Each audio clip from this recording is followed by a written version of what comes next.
So it's my pleasure to introduce Kimberley Van Auken. She is from Caltech and Alliance of Genome Resources, and today she is going to give talk on Alliance of Genome Resources, a lesson in resource integration and sustainability. So after receiving a BS in biochemistry from the University of Rochester, she received her PhD in C. elegans developmental genetics at the University of Colorado at Boulder.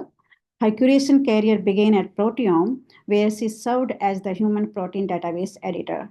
In 2003, she returned to the C. elegans community and joined the worm-based team at Caltech to work on gene function curation, and shortly thereafter joined the Gene Ontology Consortium. Her work on gene ontology led her to an interest in text mining for biocuration and work on using the TextPresso information retrieval system for semi-automated curation of gene ontology cellular component and molecular function annotations, as well as related work in several biocreative challenges for Go curation. Since 2016, she has been deeply involved in transitioning worm-based curation infrastructure to the Alliance of Genome Resources, and for the past 3 years, she has served as the lead of the literature working group and a subject matter expert for the development of the Alliance Bibliography Central Literature System.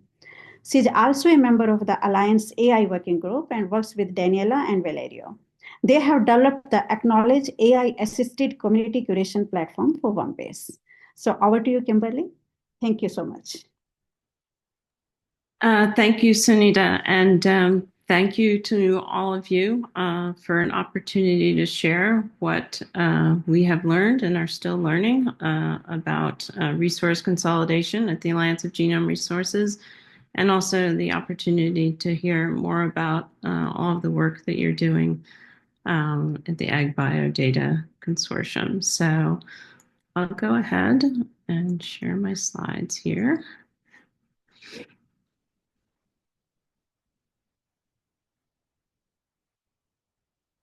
All right, and let me just minimize that. Everybody can see things okay? Yeah. Yes. Okay, so I am going to tell you today about work that we're doing at the Alliance of Genome Resources to integrate a number of different model organism knowledge bases and try to make the Alliance, a long-term sustainable resource and knowledge base for the scientific community. And I also want to mention that the Alliance is also a member of the Global Core Biodata Resources.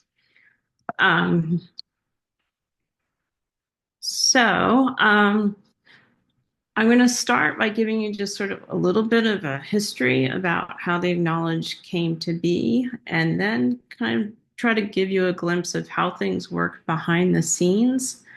And I'm taking this approach rather than just going through the features that are available on the website, although I'll show a little bit of that at the end, because I think it's probably very useful for all of us to learn more about how these things actually come about and what has worked well and what could be improved.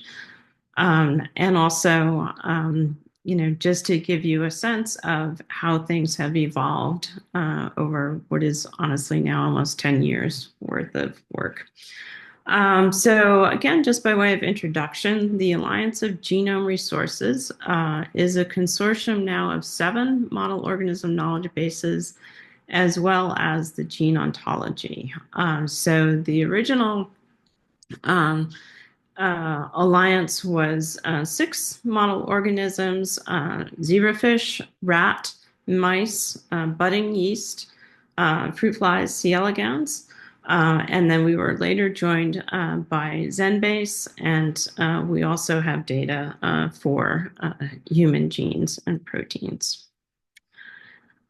So the idea of the Alliance is really to build a common extensible platform for unifying model organism and human data. And extensible meaning that we wanted to build it such that it would be relatively straightforward for, like ZenBase has done, other groups to join us. So this is just a little sneak preview of the website. It's generally set up as gene-centric pages. And so if you go to a particular gene page, and here it's the human AFG3L2, what you see is you can navigate here over on the left, different kinds of data that the Alliance has. But what I think we've really brought as value to end users is the comparative view, right? And so if you look at things like the orthology widget, you can go through and see for all of the different members of the Alliance, what the orthologs are, how those ortholog calls are actually made. And then just by staying within the Alliance, you can navigate to the other gene pages. Another example of the comparative knowledge that we show is shown here with a widget for Go annotations. And we use this, what we call ribbon display, to give a comparative view of all the gene function Go annotations that have been made across the different organisms. Again, you can stay right within the Alliance to navigate this. So why did the Alliance form? So there are really several reasons. One of the main ones, honestly, was precipitated by changes to funding priorities at the NIH, for which the different member groups received their funding. There was also certainly a desire for a shared end user experience. We had all certainly heard from researchers that, they might have known or know their own organism knowledge base really well. But if a worm person, say, had to go to Flybase, they felt like they were sort of relearning a user interface all over again. And this goes not only for websites and web pages, but also for programmatic access as well. Certainly, consolidating resources for model organism knowledge bases has also forced us to further our data standardization, and I will talk more about that later. And of course, from a funding perspective, consolidation reduces redundant infrastructure. We don't all necessarily, in the future, will have to maintain our own databases and websites and analysis tools. And since different groups have sort of developed particular features and tools for their community that may not have been available to others, by consolidating, we can really introduce some new tools and some new efficiencies to the whole knowledge base ecosystem. So how actually and when did this all come about? So in early 2016, so about 9 years ago, the NHGRI urged the mods and the Gene Ontology Consortium to consider restructuring their organization and their management and the infrastructure to reduce some of the redundancies, right? And so in response to that, there was initial concept from the mods in Go that was presented to the NHGRI in May of 2016. And then a formal proposal was then submitted and funded as a supplement to the worm-based grant to really begin these first steps of the integration work. And this is described a little bit more in detail in this paper in 2019 in Genetics. So how are people thinking about this? So starting in 2016, there was, all of the data was housed at the mods. We now have a mandate that by 2029, all of our data and infrastructure needs to be moved over to the Alliance, or as much as we can possibly move over.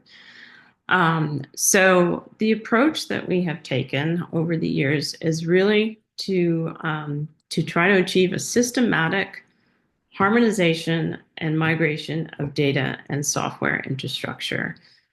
Meaning that we really had to break this down into its component parts, and for each one of those, develop a plan for how we were going to move that data or those tools over from the mods to the Alliance. So if you think about, what is really the core infrastructure, right, of a model organism knowledge base? You have some kind of underlying data store. You might have APIs for programmatic access to that. You have your website, which is all of your different data pages. You might host analysis tools. I think most everyone also is hosting different kinds of file downloads that their users may want. And then behind the scenes, everyone has their curation pipelines and tools that they have honed over the years for curating their particular kinds of data. So if we're going to replicate this infrastructure at the Alliance, we needed to start going through each of these things so we could move it over. So after several years of development, we actually have now settled on a particular approach to software development that we use at the Alliance that many of you may be familiar with, which is basically the Agile and Scrum methodologies. So as a curator, and not necessarily as a software engineer, I will say that I am aware that there are different philosophies and approaches to doing your software development. But the Alliance, they felt that the Scrum process of doing, short sprints and iterative development, where we could get quick feedback, and refine what we were doing, would actually work well for what we were trying to do.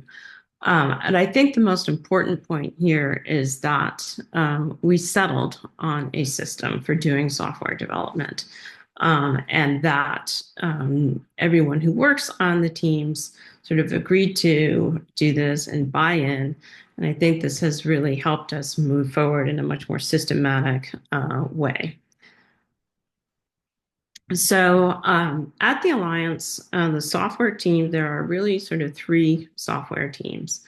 There's what is known as the A team, and then there's the blue team, and then we have a number of specialists. So I'm going to start with the A team, and the Scrum A team is really tasked with maintaining a persistent database store, with getting that data out onto the public website, and with developing the data curation tools. So some of those, many of the key things that are on my slide about what you need for model organism knowledge base come under the umbrella of the Scrum A team. And this just kind of outlines what their overall very high level workflow. Initially, we didn't have curation happening at the Alliance or with the common curation tools. We are slowly moving all of that functionality to the Alliance. So what had to happen is that, each of the member groups basically had to submit data from their existing knowledge bases to a database that we initially started with a graph database, Neo4j. And then that would be used to then serve up all of that data out on the website to provide downloads, to support a JBrowse view, and then also to create an Alliance mine. And as we move over, more and more of that data is just going to be curated and housed directly at the Alliance as an individual mod sort of transfer that over. You'll note here that it says the Neo4j database is being retired. The A team has been working on that. We're moving over to a Postgres database for the persistent store.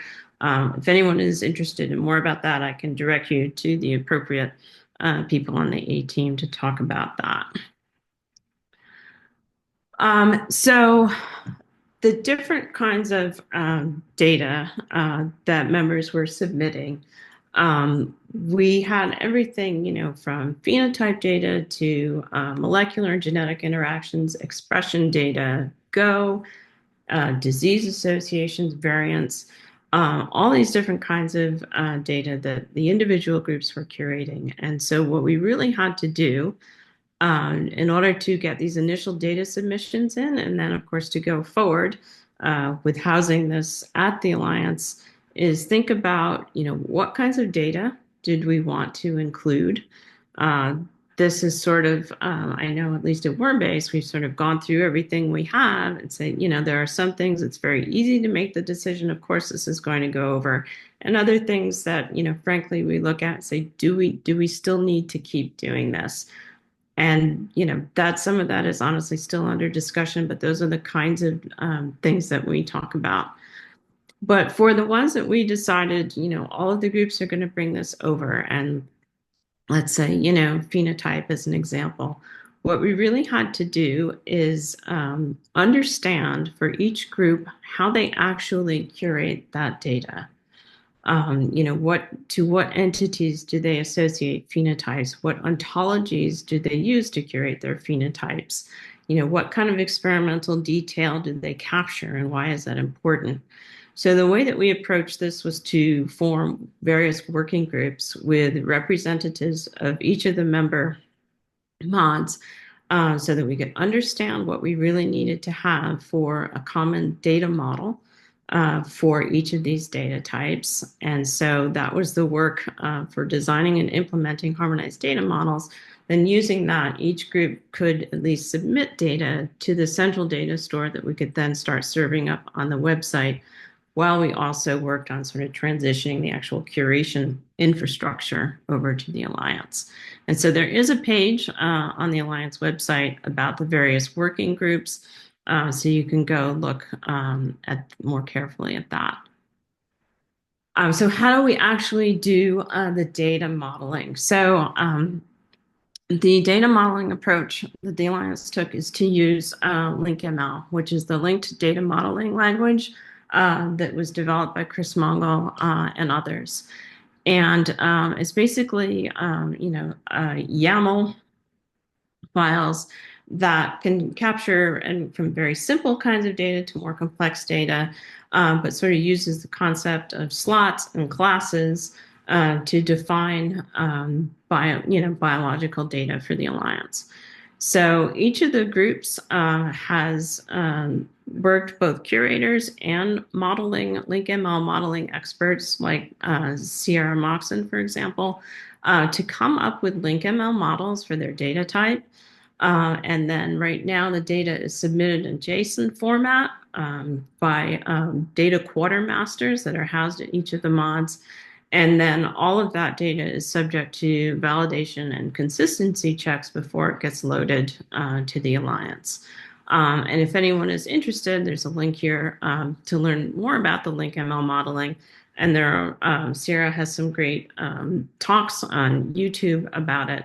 The nice thing about LinkML, and I think why it has, although there's certainly been a learning curve for curators, I think, to learn about it, is that it's not just used by the Alliance, it's used by a number of other groups as well. And I think that helps this be, a more sustainable approach to data modeling if you are using a schema and a format that other groups are using as well. So here's just a little bit of detail about the LinkML model, for example, that we have for variants at the Alliance. So this is all on our GitHub repository under the AGR curation schemas. And so you can sort of see the concept here that there's a particular class, and this is a variant. It uses sort of an ontological concept of what is this, a description, and then for these various slots that can tell you more details or information about this particular variant, then that can be filled in with, for example, use of ontologies, like a SO term that might describe the particular type of variant. So wherever possible, we're trying to, within these LinkML models, describe the data that we have using ontologies that exist, or where we've had to maybe develop some controlled vocabularies. And then, based on all of this modeling, this information then gets served up on the Alliance website, which is what you see here.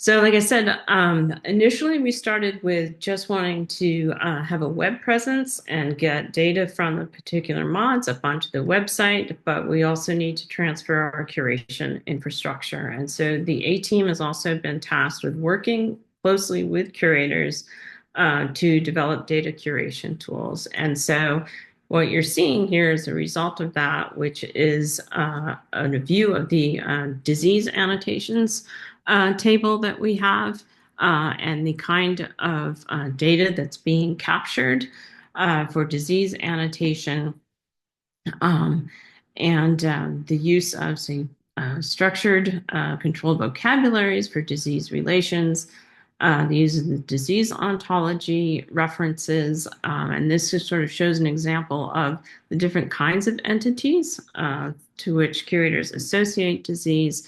But this is, basically, a common framework for everyone to curate their disease annotations. And there is some there are certain things that some mods capture, others don't. And so there is the concept also within the curation tools that given a particular mod that you work for, you can have certain default views of this. And that's kind of a nice compromise of having a table that works for everyone, but then also letting groups have the view that is works best and is most efficient for the kind of curation that they do for their organism.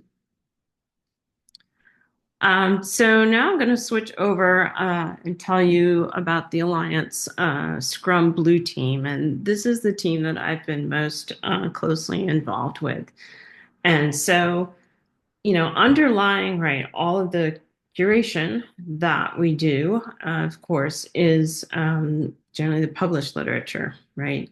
And so another thing that the Alliance wanted to do was to develop a common literature system that everyone who is a member of the group would be able to use.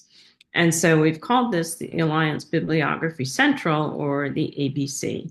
And this is just sort of a view of the search interface, and I'll come back a little bit more to this and how this works. So this has been another big task, and we've really had to try to understand what everybody's literature curation pipelines are, and what commonalities that we can find for building a literature system that will work for everyone, as well as, what can we bring that's new for groups that may not have had certain functionality in the system they have at their mod. So there's been a lot of work here on requirements gathering. So we have what's called the Literature Acquisition Working Group. And that's really for anyone in any of the mods who is interested and wants to contribute to how we develop this literature system. And we meet generally every other week. From that, we actually wound up creating two sort of separate sub-working groups because we found we had really specific areas of this that we needed to dive much deeper into. And so curators who wanted to work on that could join those groups. So for example, we have one that's called the Metadata Modeling Group. So we have developed at the Alliance an internal ontology that describes the kind of information that we might put on papers, meaning classification tags that say this paper has genetic interactions, or this paper describes new alleles. We're doing a lot of text mining, and we have set up the system so that curators can validate all of that. And how this all works behind the scenes has really been the purview of the metadata modeling group and the Blue team. We also have a special literature search working group. Search is really the main way that curators use to find papers to prioritize for curation. So that's been very valuable to make sure that what we develop as a search interface is really useful for them. And then we also have a separate AI working group that is one of the more recent working groups that formed the Alliance. And this, again, is for curators and developers who want to make the best use of large language models and other machine learning to help us with our curation. So this is an overview of all the different things that come into play in this literature system. And so I won't go into too much detail, but generally as an overview, it's, how do you find the papers that you want to include in a mod corpus? If we're going to have them available for curation and text mining, we need to get the full text.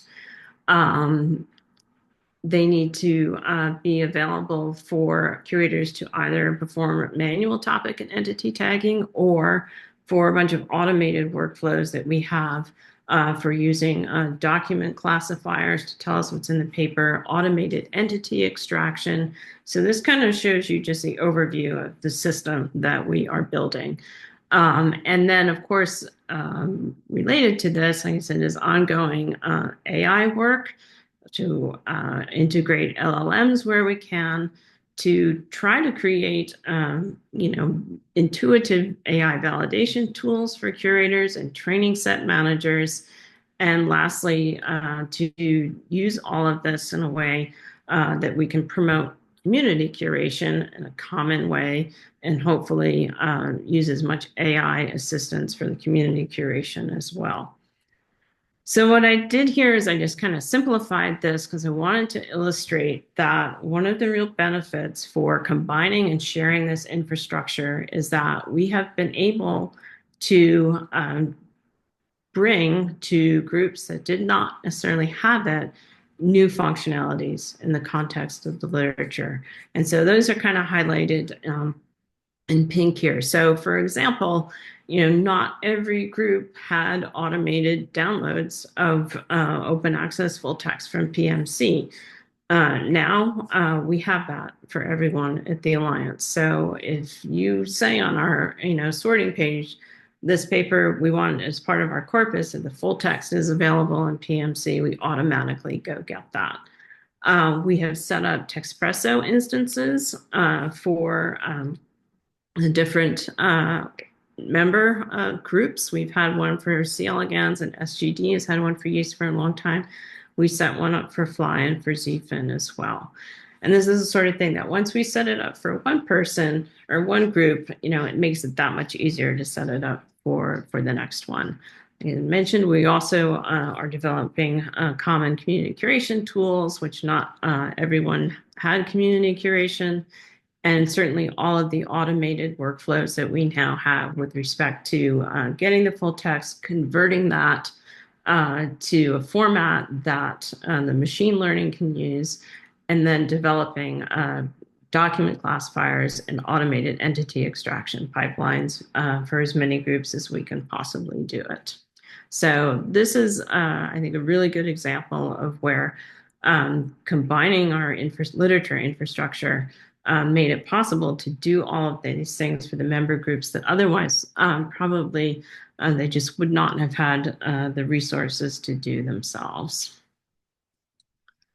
So a few other glimpses into this literature system. So this is actually where in the tool we decide whether or not a paper is going to be in or out of a mod corpus. We automate daily searches of PubMed to bring references in. And so there's a view of this for each of the member groups. This is the worm-based view. And so a worm-based curator can go through and say, yes, I want to make this inside corpus, and we can put some metadata on here as well about, this is an experimental paper, or maybe it's a review or some other kind of non-primary research. We can quickly add some species here. Or if it's not about C. elegans or doesn't have significant C. elegans content, I can just say that, no, this is actually outside of the corpus and we won't include it in the bibliography. And then for groups that are still doing some manual flagging, they can easily go to our manual flagging interface from here. Each paper that we have in the system has links to external resources, the journal, PMC, PubMed, and links to full text wherever we have that available, as well as all of the other bibliographic information that's associated with that paper. And then this is a view of our topic and entity flagging interface. So like I said, some groups are still doing some manual flagging, although we're trying to implement machine learning and automated workflows that for them as much as possible. But this is what it looks like for a C. elegans paper that's been through some of these automated document classifiers. So on the top, I'm just sort of showing you what it would look like if I wanted to manually add a gene to the paper. I could do that.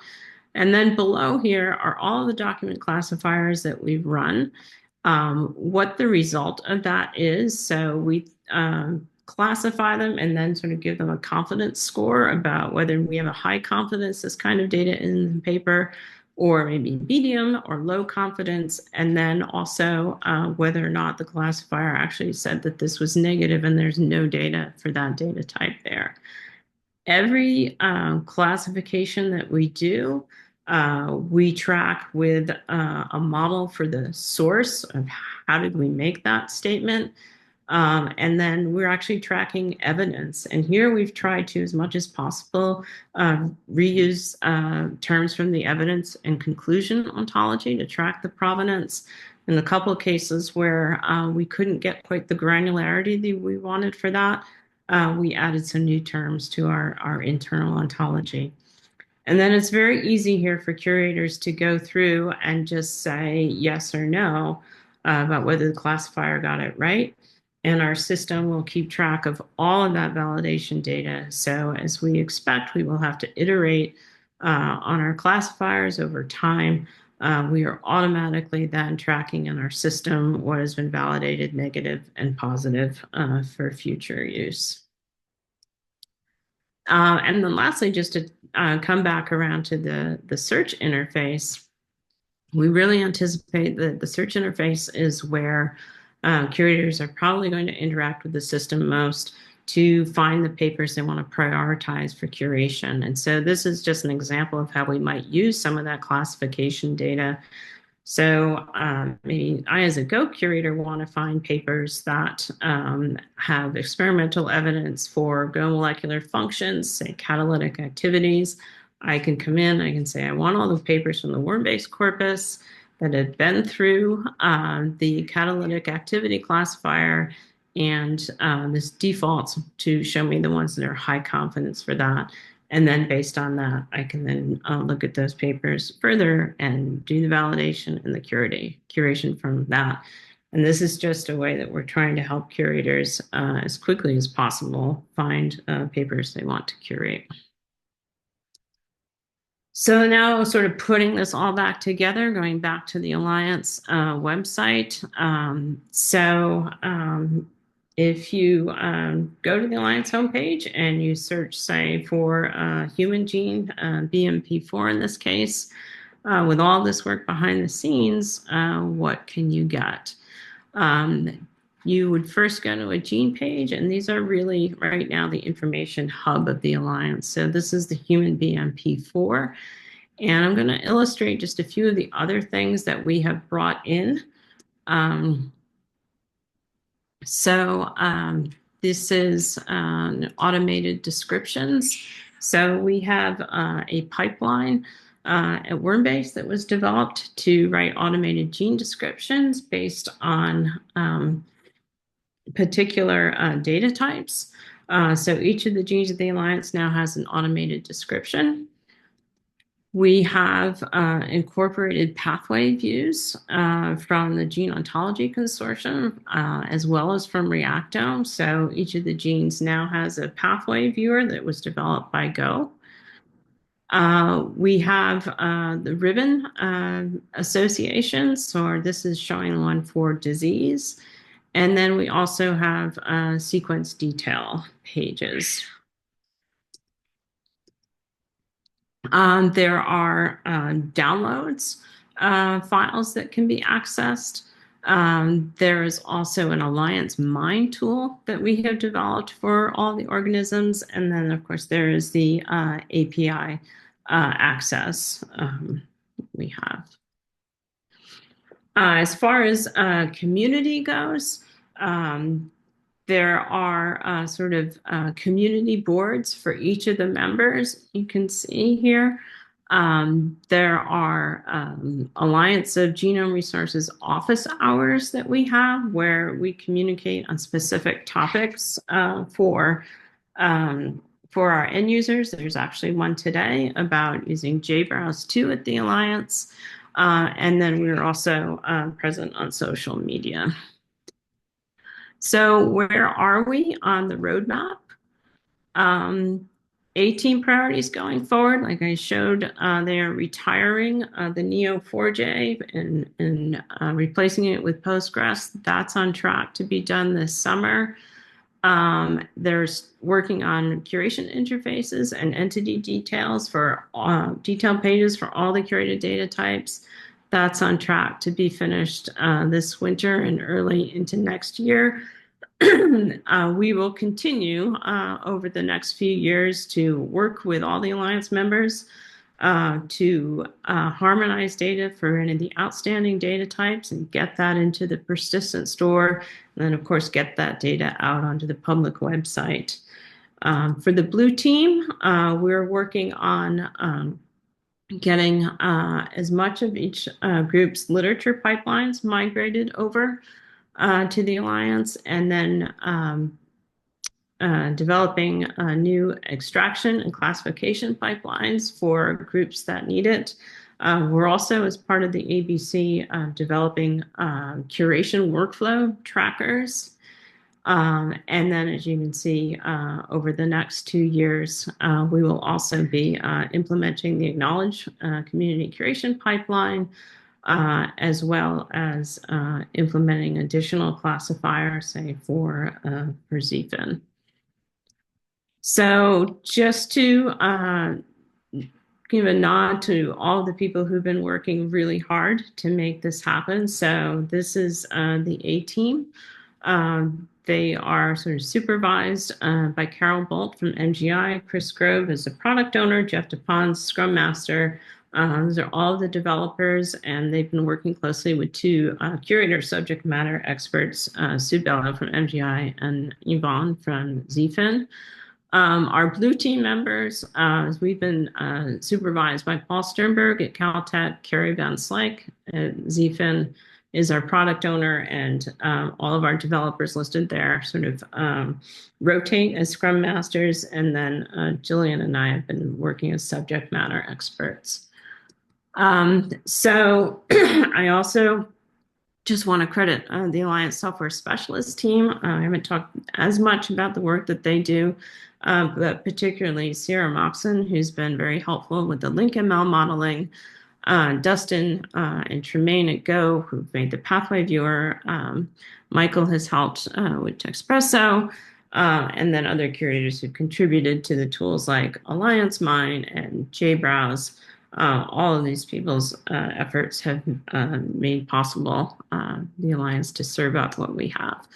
And then lastly, over on the left here is everyone who's included on the last Alliance genetics paper, curator, developers, PI, and of course, thank you to all of the individual grants that have funded the mods and the Alliance funding as well.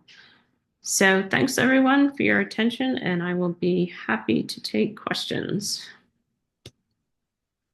Thank you. That was a fantastic talk. Thank you, Kimberly.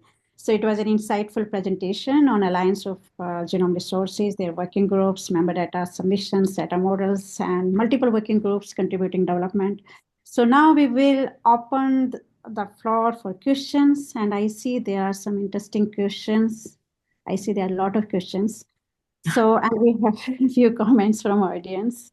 Okay. Okay, so I'll take one by one. Let us see how many I can. So there is a question from Leonore. So there are some questions involving integration of a model organism database into a larger consortiums like the Alliance of Genome Resources. So let me start with Leonor. Do you have a sense for what the cost would be to integrate another model organism database? What happens to the mod curators? Do they become alliance curators? Yeah, so the Alliance grant right now, as I understand it, it is funding the developers, right? And so the resources for the curators are coming from the individual mod grants. How that will play out, post 2029, I think we still have to see. But for groups that want to join, typically they will help contribute some to the software development, and their curators would also contribute on the working groups to make sure that their particular data types and ways of curating will fit into the Alliance infrastructure. Does that answer your question, Mona? Yes, ma'am. Okay, thank you. So next question is from Rex Nelson. So he said that I note that the Alliance does not seem to have maps. Is this left to the mods to support some functions? Like, is this left to the model of organism database to support some functions? So the Alliance does not seem to have maps. Do you mean what kind of maps? Genetic and genomic maps. Genetic and genomics. So certainly, right, there is JBrowse instances, right, for each of the genomes. The genetic map is that's an interesting one. I think we've talked about how much of the genetic mapping data we will port over, certainly, right? A lot of groups have that. I imagine that we will have some level of support for that, although I don't know exactly what that will be. Sounds good. Yeah, so Tainir has asked one question that, so he mentioned that obviously the integration of multiple mods into one alliance is ongoing process. Could you talk about how long it took for you going from ideation to today? And how much total time do you think it will take to reach an acceptable level of integration? Yeah, I mean, I would say, honestly, at this point, we are probably at the acceptable level of integration in the sense that we have a website that hosts a lot of the data from the different model organisms. It has definitely, like it's sit on the timeline, this whole process sort of started in 2016, right? So it has taken, I think, almost 10 years for us to get to this point, right? But I think it gets easier and easier as we go through each data type, in part because now, like I said, we have agreed upon data model schema like LinkML. We have agreed upon software development. And so it definitely gets easier and easier.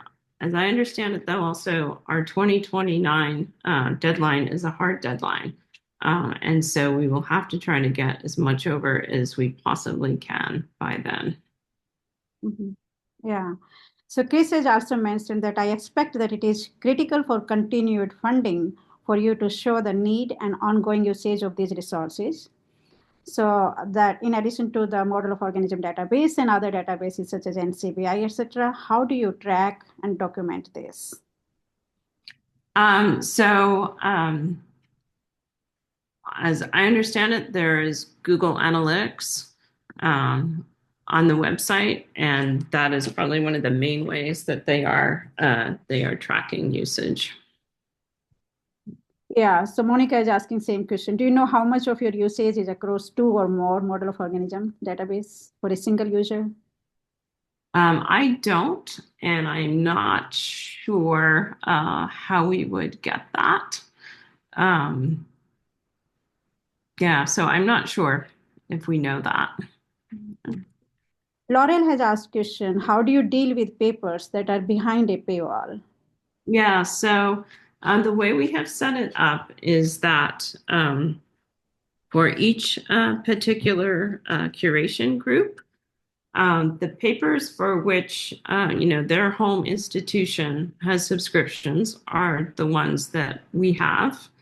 And those are only accessible in the system, in the Alliance Bibliography Central, to curators from that particular group. So, for example, if Wormbase has a paper that Caltech is able to include in the system because our library has a subscription for it, if a curator from another mod, if their institution did not, they would not have access to it. And that's the way that we're handling it right now. Mm-hmm. So Dorrie, this is a very impressive large project. Yes, indeed. So Tanya has a question. I'm sure there have been some sticking points or difficulties in the integration journey. Can you talk about one that was especially hairy? So certainly there are some that, right, I have not had firsthand experience with, right? But I think that really sort of understanding, for example, the particular genomic entity to which groups might attach phenotypes or disease annotations has been one that has required quite a bit of hammering out, right? And you just have to try to do your best to understand, right, what each model organism community has come to expect and understand, and come up with your data models that are rigorous but also flexible enough that you can accommodate that, right? And you don't have to really sort of compromise what each group is used to seeing. One that I can tell you about that I have more firsthand knowledge from the literature group and we're still hammering out is the concept of new or novel data, right? And this becomes important with respect to our automated pipelines, right? A lot of us want to prioritize for curation, new things that we don't have in the database. But trying to sort out what new and novel really means to the different curation groups, surprisingly, has turned out to be much more complicated than we would have thought, and this is what we find out when we start talking to each other. And so really the way we handle it is, we go back to the drawing board and everybody just brings their use cases to the meetings, and says, in my curation, this is what it means for something to be new, and this is why it's important. And once we get all of that on the table, we can usually figure out a good solution that works for everybody. But I think, it's really going through the particular use cases of your organism, your curation pipelines, and then just trying to come to an understanding. I think we've all come out of this with a much greater appreciation of curation for different model organisms, because it really can differ in respect to some things. Mm-hmm. Yeah, thank you. Yeah, Monica has asked that I would love to see more details on how the classifiers are set up and how the confidence level of the classifier is determined. Is there documentation for this? So we do have the code is available. I will certainly ask our developers. You can contact me afterwards. And I'm happy to set you up with our developers to learn more about that. Yeah. Yeah. I mean, basically, Okay, thank you. Thank you. Yeah. And Tanya is also interested. Tanya, Monica, and I think Jennifer Clark, they're also interested to follow up with you to direct them to the person. Yep. Yeah. Sure. Yeah. And next question. Any other? Okay, Dorrie. So there's Dorrie Main. So she has asked question, do you track citations referencing the resource?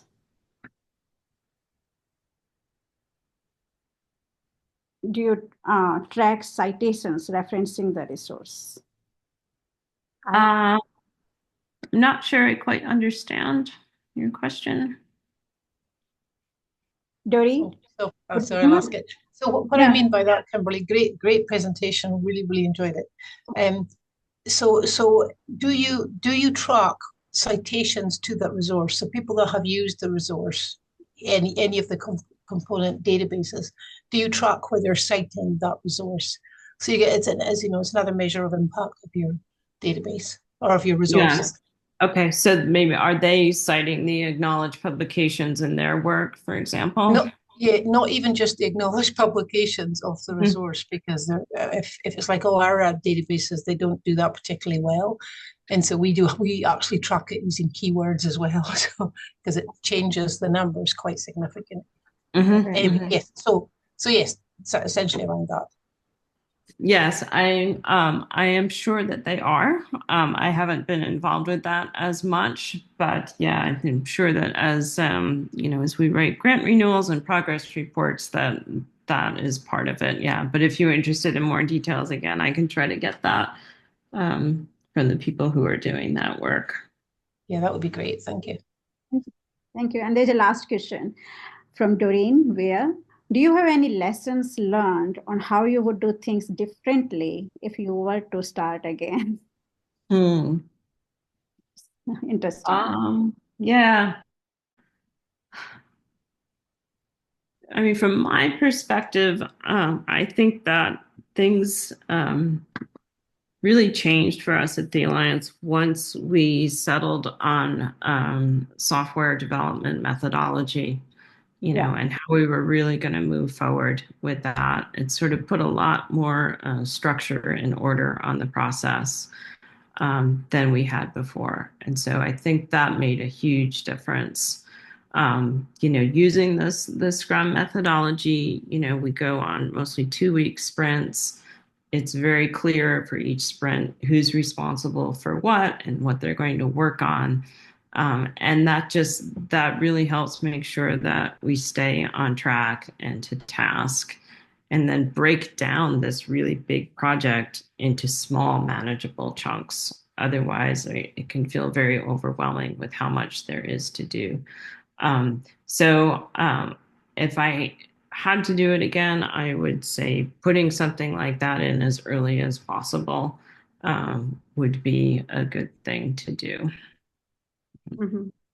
Yeah, thank you. It was a very thoughtful question. So thank you all for your questions, and a big thank you to Kimberley once again for the excellent presentation. So let us give her a round of applause. Yeah.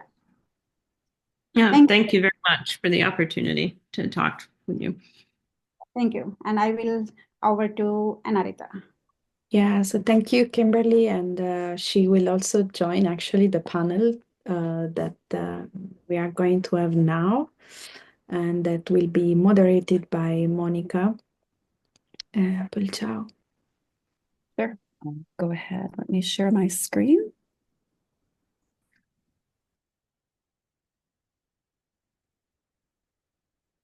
And then I'm going to presenter. Okay, can you all see the slideshow? Yeah. Okay, great. Yes. So yeah, thank you, Kimberley, for that great presentation. And it's a good segue to our next topic of today's community workshop, which is a panel discussion on the future of the database ecosystem, where we're going to focus on 2 main sets of questions with 4 panelists. One set of questions is going to be about sustainability and funding, and the other set is going to be about technologies and understandably some questions about artificial intelligence along the way. And so we have 4 panelists, as I mentioned. Here. So Kimberley Van Auken, who just received a great introduction from Sunita, and who we know about a lot of her work from her previous presentation from Caltech. We also have 3 other panelists. So the first one that I'll introduce is David Carr, who is a science policy professional and passionate advocate for open research and open data. He has been, for the past 3 years, a consultant with the Global Biodata Coalition. And if you haven't heard of that yet, it is a partnership between major research funders to enhance the sustainability of biological data resources at a global level. Prior to this, David had over 20 years of experience as a program manager for open research at the Wellcome Trust, where he led a broad range of policy and advocacy activities for Wellcome Trust. So we have a very good sort of policy lens to our panel from David. So thank you for coming, David. Our next panelist is Dorrie Main, who we heard from yesterday during our workshop. She is a professor of bioinformatics in the Department of Horticulture at Washington State University. She and her longstanding team lead 5 comprehensive crop genomics, genetics, and breeding databases that serve as essential resources for scientists working with various crops, including tree fruits, berries, pulses, and fiber crops. And we all know about the flagship resource, the Genome Database for Rosaceae, or GDR. She is one of AgBioData's founding members and currently serves on our steering committee and, as we learned yesterday, co-chairs the Sustainability Working Group, and where she's developing strategic solutions for the long-term viability and financial sustainability of our databases. So we have a good sustainability perspective from Dorrie. And then our 4th panelist, last but not least, is Dr. Sushma Naithani. She is an associate professor in the Department of Botany and Plant Pathology at Oregon State University. She has expertise in plant genomics, genome annotations, and curation of plant pathway databases. So currently, she's the lead biocurator for Plant Reactome. She's developed several species-specific metabolic networks and plays a key role in standardizing genome data annotation. She's been a steering committee member for the AgBioData Consortium for a while. And she's also a NASA Space Biology Working Group member, which sounds pretty cool. Sushma, I'll have to ask you about that later. She's also been an elected executive committee member of the ISB, International Society for Biocuration, and a co-PI of the GRAPE Information System. So a really great biocuration perspective from Sushma here. So the way this is going to work is I am your moderator here. So I will read out each question, which I'll show on the slide. And then for each one, I was going to pick on one of you to lead us off in the discussion. And then the rest of you can chime in after that. We have 5 questions. And so I was going to try to steer us to like 10 minutes for each question, and then have community questions at the end for larger discussion. And then for the rest of the community, if we don't necessarily get to your question here, there will be another larger community discussion at the end of today's community meeting. And so if we don't get to your question, there will be opportunities to discuss that point at that point, assuming Carson and Tanner let you do that, who are moderating that. Right, so let's go right ahead with our questions. So our first question is, and Dorrie, I'm going to ping you on this one since it's a good segue from your talk yesterday and sustainability. So how should we define the concept of sustainability within the ecosystem of biological databases? And why is this sustainability critical for the broader scientific community? So Dorrie, can you lead us off there? I can try. Thank you, Monica. Thank you. So thinking about the concept of sustainability, I mean, ultimately, it's the ability to know that your databases have long-term persistent funding. And that funding is persistent for, at the very least, those core people that are in your resource that can not just keep the lights on for your resource, but be able to keep it updated, keep it current with the data that our scientists need, and the tools that our scientists need to be able to expedite, enhance their research, accelerate their research effectively. And we have lots of data to support that for sure. But more than that, the ability to be able to pivot to when new data comes in, new types of data, be able to think ahead, to plan ahead, because you know you have those resources in place. And for most of us who work in the databases, you know, if we're lucky enough to have staff that can stay in that positions long term, it is such an amplifier of what you can do. You know, not having to retrain people all the time. You know, I'm lucky my team have been together for a long time, but we've been lucky because we've had competitive funding for 22 years or whatever.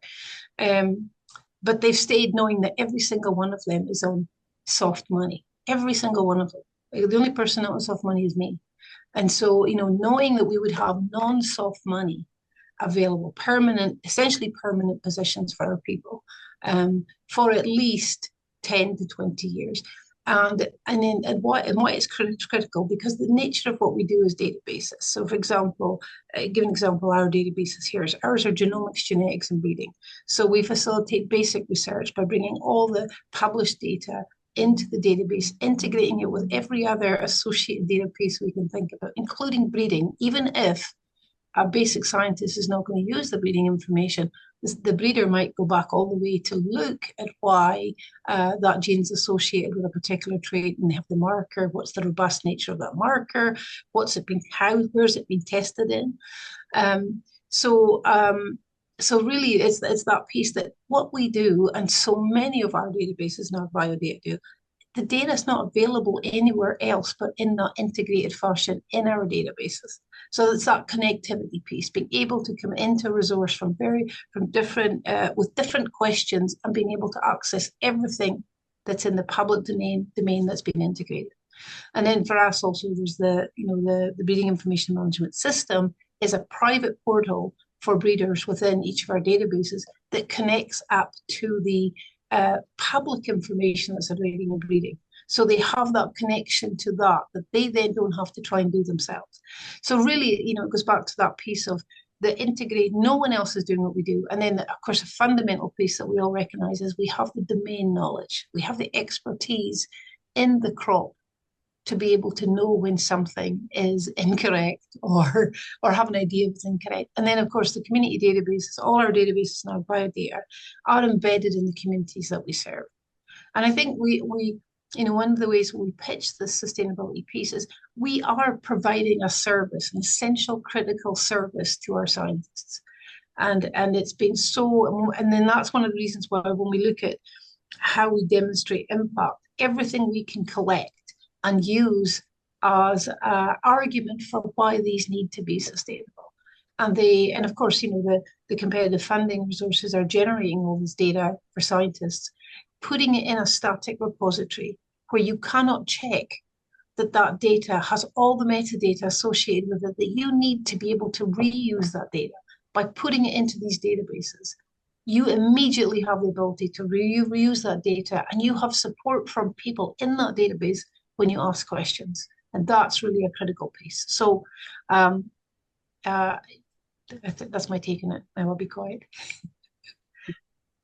Thanks, Dorrie. So yeah, databases as infrastructure. From the other panelists, would you like to chime in?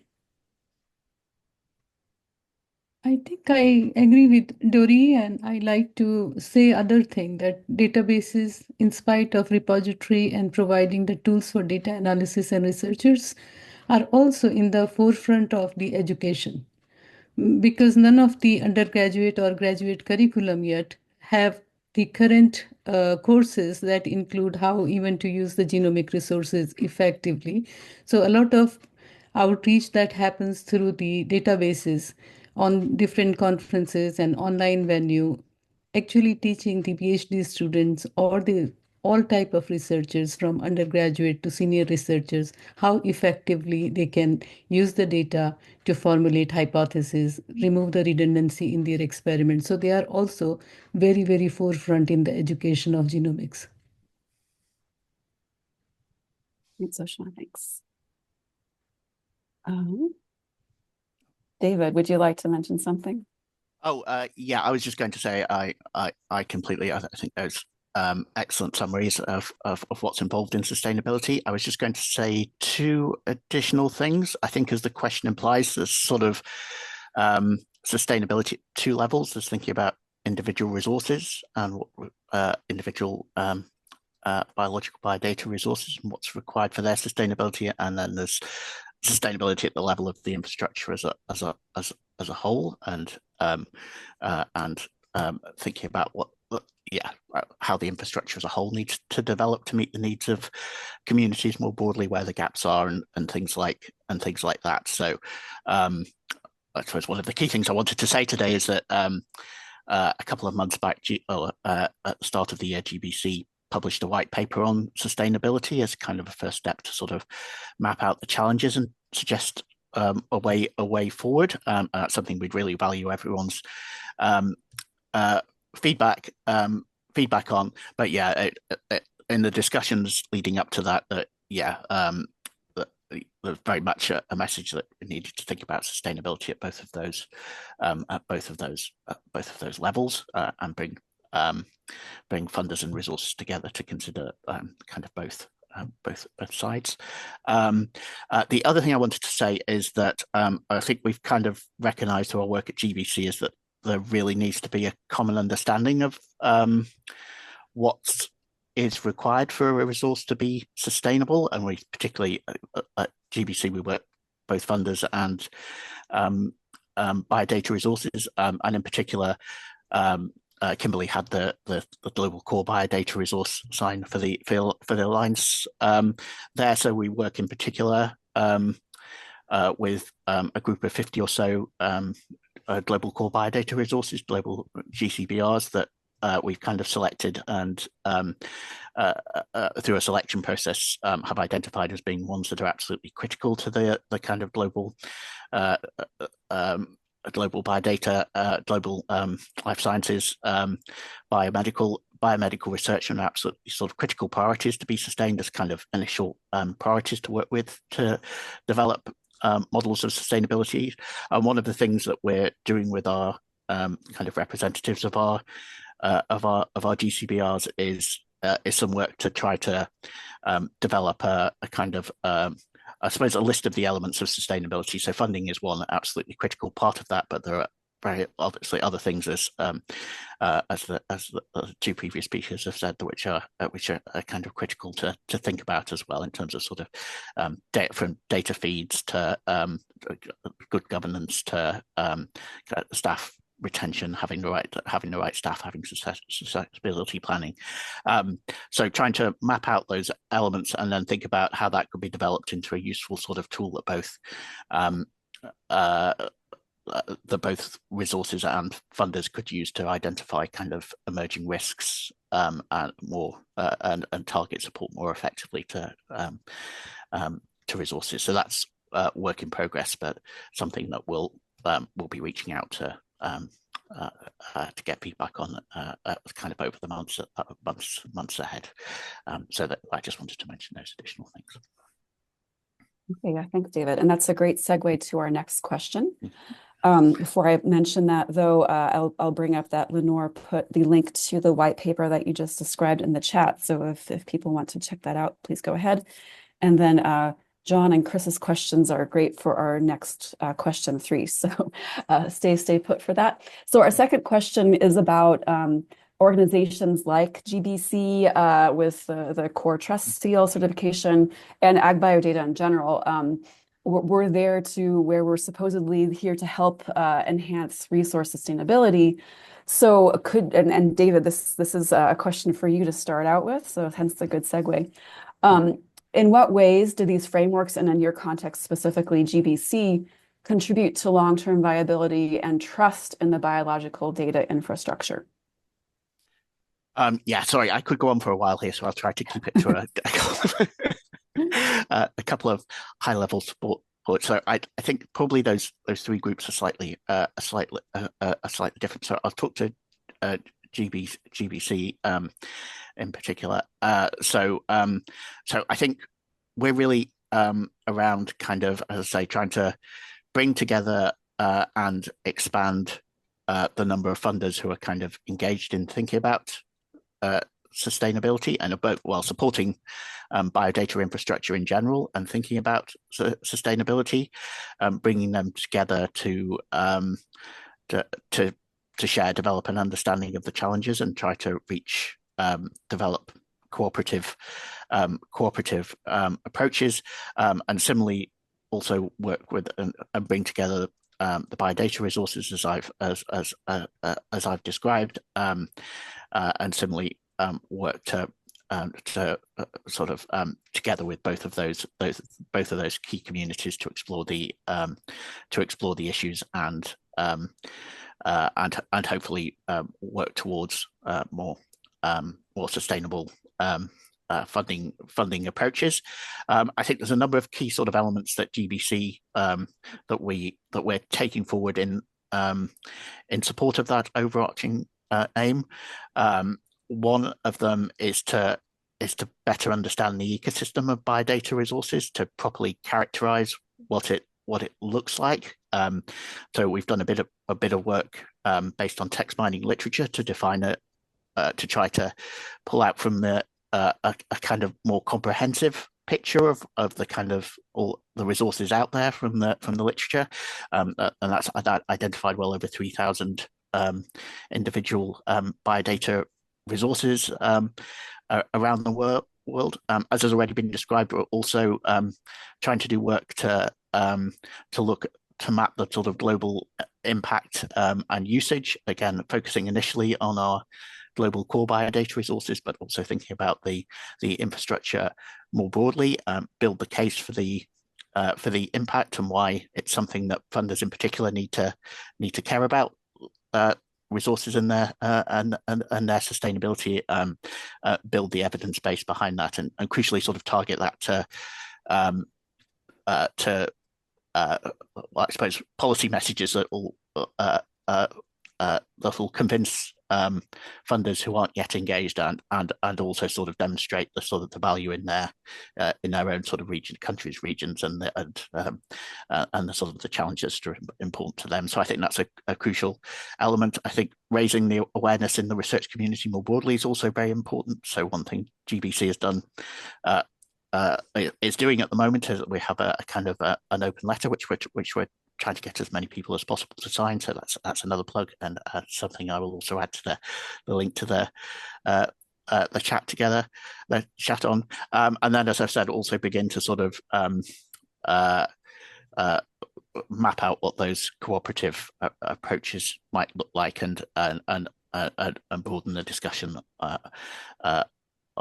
on those. And I guess we'll talk more about that later as well. But those were the sort of the key things I was going to mention to start off with. Yeah. Can I ask a follow-up to you, David? So, specific example that I'm thinking of from my community is the ViewPath-DB resource, which is a core. They have a core trust seal, and they're a longstanding resource that serves the pathogen and vector and insect vector community. And they recently lost their funding and are now moving to a different model and are doing a phenomenal job of that. So, in that specific example, so some of the resources that you just mentioned that GBC and the Core Trust can actually provide, do you know if they were able to take advantage of those things in their search for a new funding model? Yeah, I mean, yeah, you're right. The ViewPath-DB case really does demonstrate the need for these kind of cooperative approaches, and I think yeah, I mean, I think probably if I'm being absolutely honest, the work of I hope it helped them make the case to those who were able to come in and ensure the service was able to continue. I don't think the work that we've done around models was far enough advanced yet to help them, and but I hope that we can really learn from and use their experience as being an example of why we need to build more diverse funding models, why we need to get more funders involved in supporting these absolutely critical global resources of that type. So yeah, I hope the ViewPath case. I don't know how many people on the call are familiar with it, but well, it will be it really does. I hope that we'll learn the lessons from it, and that we can kind of highlight what those are, and yeah, and it's a spur to develop along with other things, push ahead and develop these better, more cooperative approaches. Thanks, David. Other panelists, would you like to chime in? Maybe not necessarily from the GBC perspective, but AgBioData as our organization to help our member organizations with sustainability. I think from the perspective of the AgBioData, and so AgBioData, before it got funded at the RCN, initiated as a group, and we had published our first white paper even before funding. So a little bit about the history. So I have been involved since the first meeting of AgBioData, and so I think there were a couple of accomplishments this group did. First of all, it brought all the agriculture-related databases together, and it enhanced the networking between the members. It also educated about the different type of the data and tools we host together, and so it has served and catalyzed that networking and collaborations. So I think, and then together we found common interest, and I think it is important to have that voice as a database group. So that way, AgBioData has been very instrumental in doing so. Yeah, I agree with both those comments. And I think, for AgBioData, the fact that we actually have a dedicated sustainability work group is great. We've all come together, in our shared desire to make these resources sustainable in the long term. And what we've learned from each other, I think, has been really impactful, at least for me. And the other thing I should have mentioned, just how great it is. I've thought this the longest time about bioinformatics, but I think this about the AgBioData group, how everyone works together and how it really is a great group to work with. So it's just a little pitch for joining AgBioData. I would second that, Dorrie. Okay, I think it's time to move on to our next question. And Kimberly, I'm going to pick on you to be the first person to comment. So the question is, what models or strategies could help biological databases achieve financial sustainability? I think I would pick up on something that maybe David said, which is that, we may need to spread out the funding sources. It would be nice if there was, I think, dedicated resources for maintaining all these knowledge bases, but I think we're seeing that that's not necessarily happening. So can we tap into other non-US resources? I know a number of groups have, like Flybase and Wormbase is about to do, ask for contributions from our users. That's another possible way of going directly to the people who use it. Maybe also, I know Flybase, for example, also has a grant where they are collaborating with bench scientists, that while the scientists are doing experiments, Flybase curators are actually doing the related curation for them. This is particularly with respect to metabolic modeling. So I think that there are other possible creative ways that we could tap into like that to help keep the necessary funding level that we will need. But generally, I think raising awareness amongst our users of how critical it is to be to be a voice to support these resources. Other comments from the panel, also in regards to some of the comments that we're seeing in the chat. So John McNamara mentioned the possibility of an appropriate line item in the federal budget, and Chris Tuggle has some comments on, sort of the distribution of the funding space across the taxonomic spectrum, where it's not necessarily very present for the livestock domain.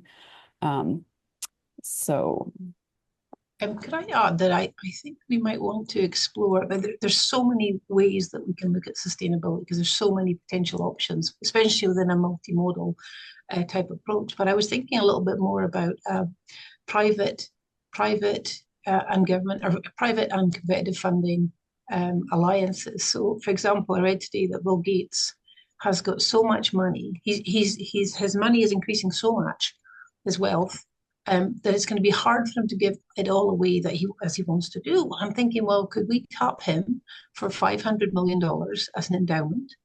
And that would bring in about $40 million a year without touching the actual capital for our databases. And, I was thinking, well, so what could we do in AgBioData with 40 million? That would probably cover most of what we have already in AgBioData, the resources. And then think about, well, could that then be like a center partnership with the Gates Foundation, who already fund a lot of tools and software, for example, for, the developing countries, for example. And some of that is US based as well. Could the NSF and USDA come up with some mechanism where we could have this center they've provided funding, and in conjunction with maybe appropriations or line item, I don't know, the Gates Foundation, like some kind of matching partnership to have long-term sustainability. If you have an endowment, it's a game changer for what we could do, I think. Anyway, just my thoughts on that. And I'm in the state where Bill Gates is, and I think I'm thinking of ways to get to him. So as an AgBioData, but yeah. Dorrie. May I? Or you want to wait? Go ahead, John. Yeah, Dorrie and I have been talking about some of these things. I do think that a public-private partnership will probably be the end result. Regardless of, and we were just having this conversation with the board on ag and natural resources. You know, where do we go given the craziness? And one of the retired staffers, he knows where all the bodies are buried. I can't remember the guy's name, unfortunately, but I can send you the link. He said, look, like it or not, 50% of the voters voted for Trump and the Republicans. We just have to deal with it. Let's keep moving forward on things that have an interest in funding, and data management has an interest in funding. So I do think we do not give up on federal funding for any reason, but I do think that having a type of formal, informal connection between private and public funding makes tremendous amount of sense. And I do think a lot of the more traditional, if you would, ag groups would be interested in this. So, you know, in terms of the prompt question on sustainable, as everybody in the group knows, you know, my long-term goal is to get this a line item in the federal government. And I don't think that's impossible. I think what we do need to do is find the ways that people who make those decisions are convinced. And one of the points brought up in our conversations with folks in the government and long-term scientists and leaders, deans, NGO presidents who've worked with the government is, you know, we need to listen to what they want.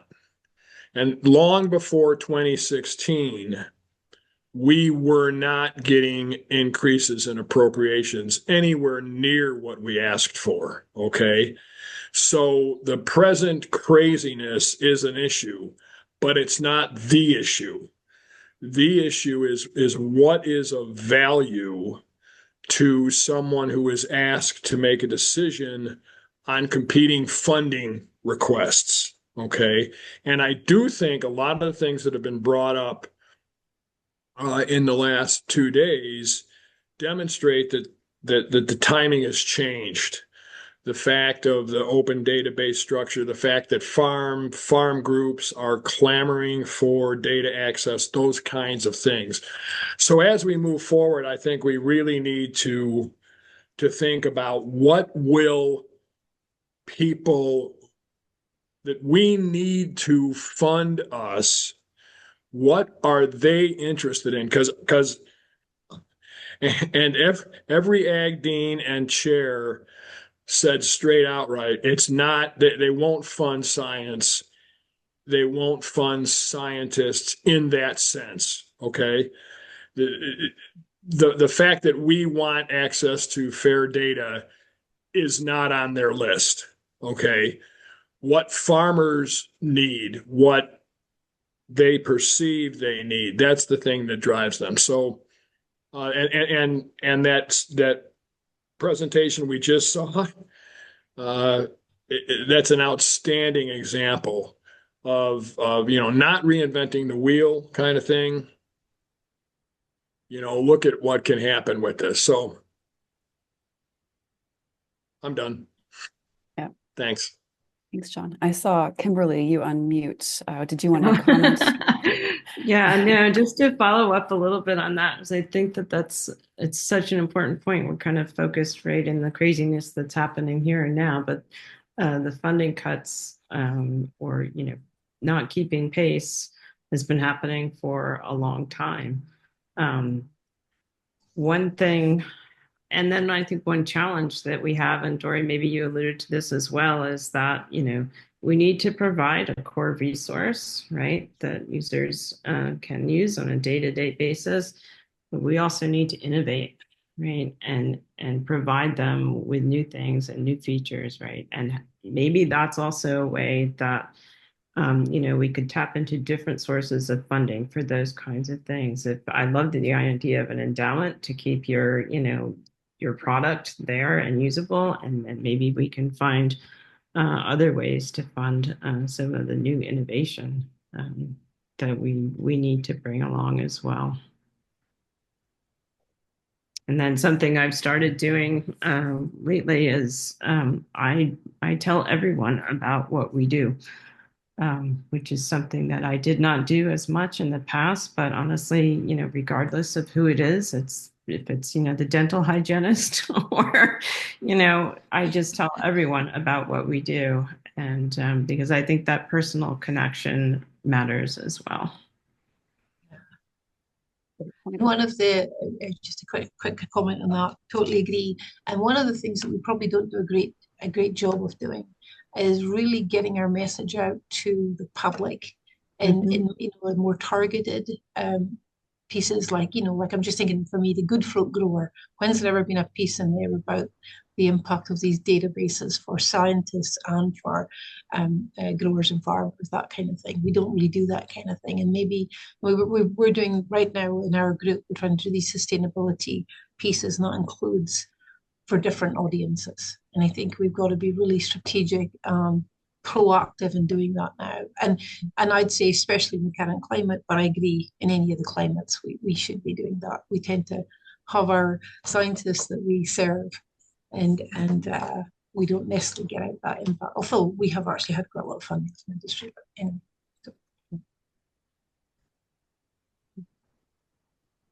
Yeah, we heard some great comments on strategies. So I heard a lot about essentially diversifying our funding approach and finding different ways to reach out. We're seeing a couple of comments here on different models. So for example, one from Lenore on crowdfunding from the world, so GoFundMe versus restricting to users, and not dipping into the same well all the time. So again, diversification of funding.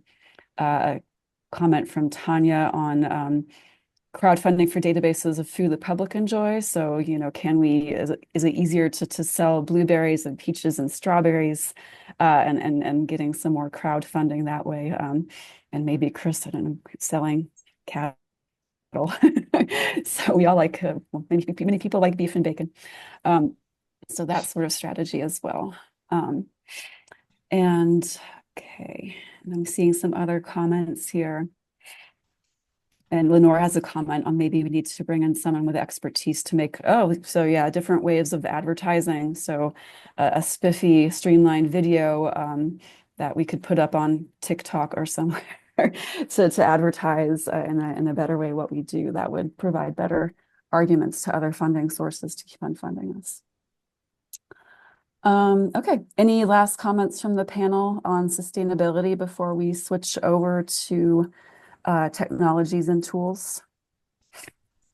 I think, we have many smaller opportunity to get funding, but constantly chasing small funding will actually take a lot of effort, and the work that we do will suffer in that sense. And so we have very limited number of people who work with our databases. For example, sometimes half a biocurator to most databases, or one curator who is taking care of all the pathway data, for example, or one curator who is doing QTLs or something like that. So constantly writing grants, chasing small funding, counting every cent, it's not going to be sustainable. So we need big commitments. And so I think I agree with Dorrie that we have to look into Gates Foundation, that is a good thing. A couple of other foundations, we also need to perhaps, not to give up on the government agencies. And then we need to have, I think the one effort we could do is to educate public and Congress and everybody. So maybe constantly writing something about databases or interviewing different perspective on the data science should be in the mainstream, maybe the mainstream newspapers, maybe, mainstream media. So we have to have that present somewhere if we need to convince people. A great point, yeah. Perhaps a line item in the budget for an outreach person to actually effectuate that. Yeah. I just had one very quick additional comment, and that I agree completely with the points around diversifying funders, reaching out to new types of funders, major philanthropies, and potential commercial sector funders who are major users of many of the resources as well, and the advocacy points. The other thing that we've been thinking about very briefly is trying to really tap into expertise from other sectors, research disciplines. So, for example, things we can learn from economics thinking and that type of thing, and trying to bring them into, trying to find develop forums to sort of bring kind of innovative ideas that maybe from other contexts outside the kind of the Biodata area, and think of those things that we can take from, learn from there, really think about really in the longer term, really radical things that kind of move away from the structures completely. I think as we tried to set out in our white paper, I think there's a need to do things urgently that build on existing structures, but then in the longer term, try to think more radically and bring in different perspectives and think about what, new ways of doing things, and test whether those might ultimately provide better models in the future. Thanks for that, David. I think we need to move on to our next topic. Doreen, I saw your hand, but maybe we can discuss your comment at the end or later in the community discussion. So our next set of questions, and Sushma, I'm going to pick you first, so just so you know on this question, are around technologies. So what are your views on the impact of AI on biological databases in the short, medium, and long term, and also from the perspective of the pipeline of a biological database, from data curation to knowledge discovery? So, Sushma, do you want to start us off on that question? Yeah, so I think we have been, kind of learning in a learning phase right now, all the databases, and from past 1 year or two. And one of the theme that is coming and the conclusion that is coming is that at this point, the AI tools, they are very useful, but they are not perfect. And so they are good for text mining. They work mostly in the text structure. Most of our databases, they are very structured, they are hierarchical. They use a lot of ontology and relational queries and relational mapping of data. So AI is not at that stage in the short term.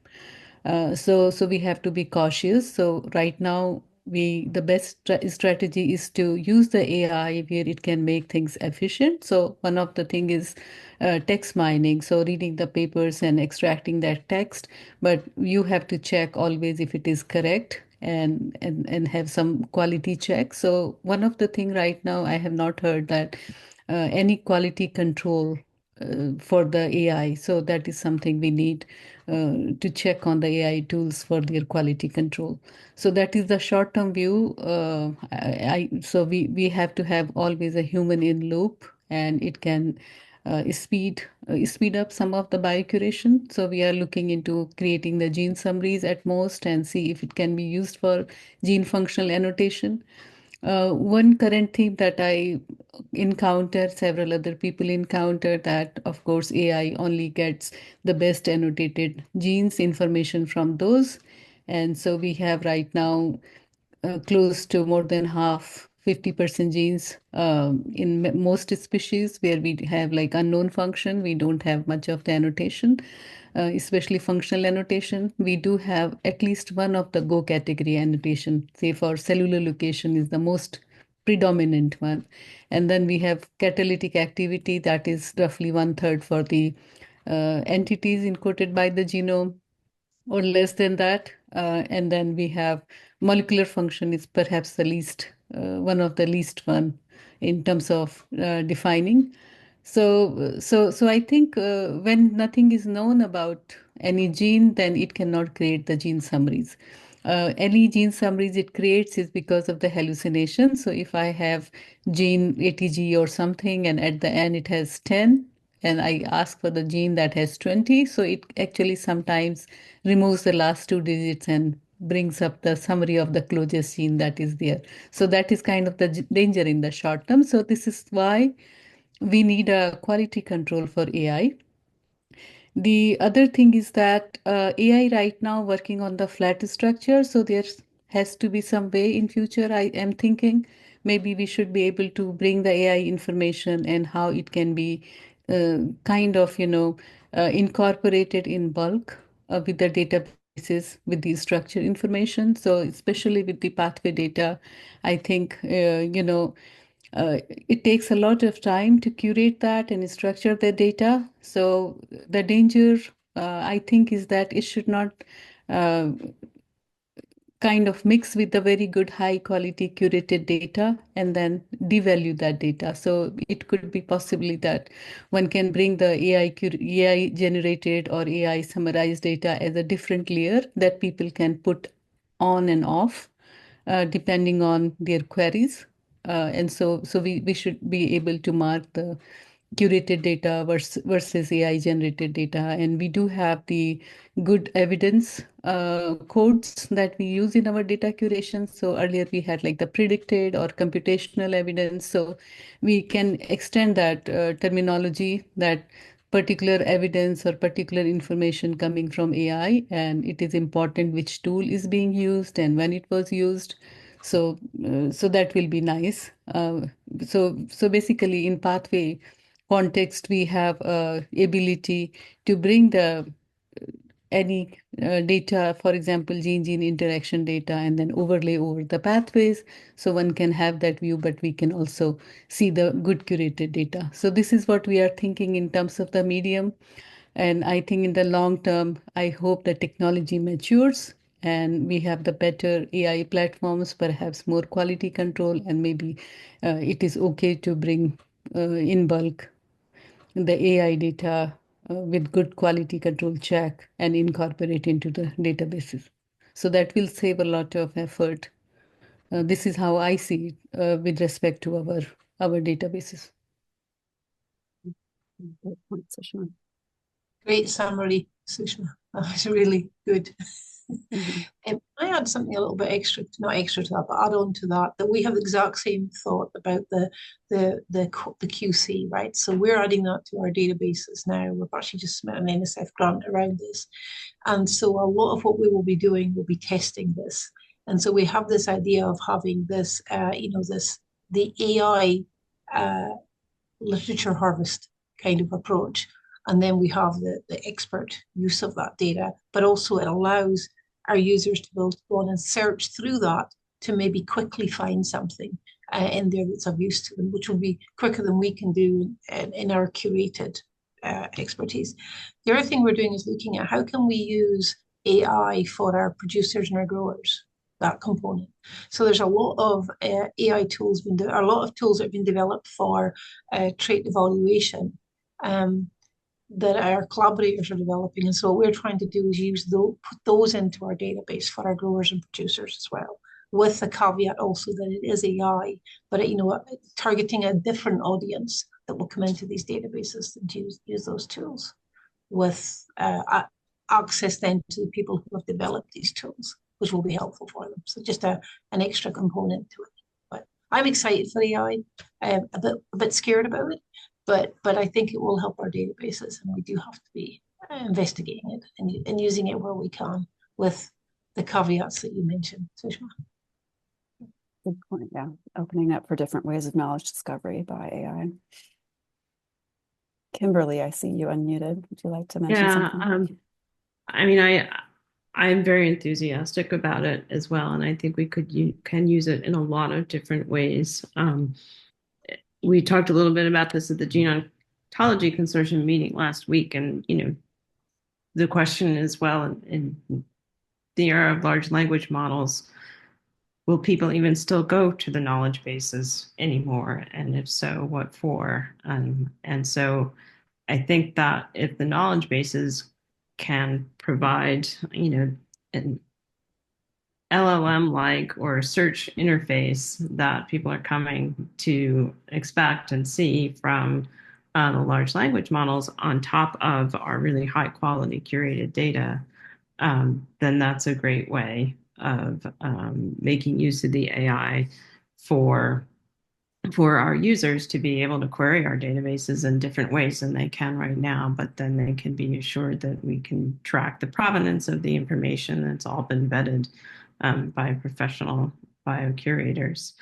Certainly in our literature pipelines, we are exploring using it in as many ways as we possibly can. And one of the nice things about the literature system that we built is we kind of built the system with this in mind, that we would really be able to collect the training data that we need to assure ourselves that we're actually getting reasonable results from the AI to use it.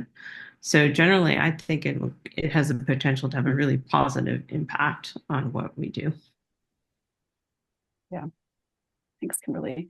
I will note there's some alternative comments in the chat from Lenores about sort of the flip side. I think that you're sort of alluding to of the data is being used by AI bots, but in some ways, should we have licensing terms associated with it in addition to the quality metrics that you were describing here? And yeah, raise your hand if your database has been brought down by an AI bot recently. To raise my hand to that too. Rex, I wanted to get us to the next question at 45 past, so I'll allow you to mention something for 1 minute. So go ahead. Okay, quick question about AI and copyright. If we use something that, let's say, Gemini produced, what is the implication?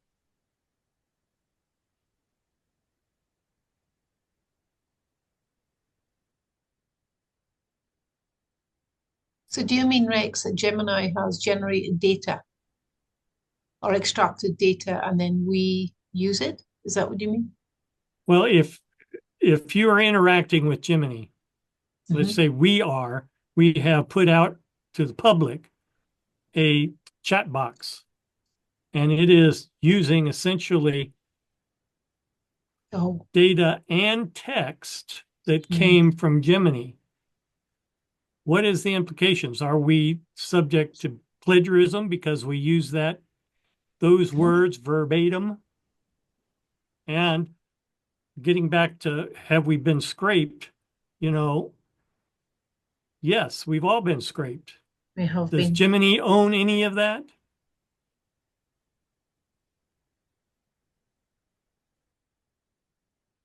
Question, Rex.